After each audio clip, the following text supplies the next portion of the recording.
Centinaia di dipendenti dei servizi educativi del Comune di Venezia sono scesi in mattinata lungo le strade di Mestre per protestare contro le mancate assunzioni di supplenti da parte dell'amministrazione. Le scelte di questo sindaco stanno cancellando la qualità del sistema educativo, sostengono le maestre. Il Comune ha deciso di lasciare a casa lavoratrici che erano precarie da tanti anni e che con la loro presenza garantivano il livello del nostro servizio.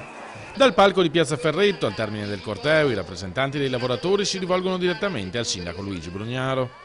Abbia il coraggio di venire qui a confrontarci e se è una persona intelligente come lui dichiara di esserlo, cambi idea, perché solo le persone intelligenti cambiano idea.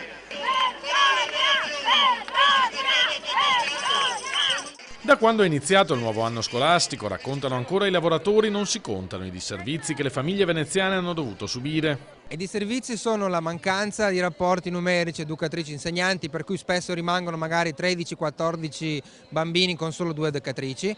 Dopo le 9 del mattino la direzione del comune effettua gli spostamenti, ci sono casi in cui educatrici sono state spostate da Zellarino al Lido e lasciate senza pasto, o altre situazioni in cui anche per assenza del personale ausiliario non si sono rispettati i rapporti numerici e quindi i laboratori alle 11 del mattino sono saltati e le educatrici vengono trasformate in meri vigilantes che controllano i bambini.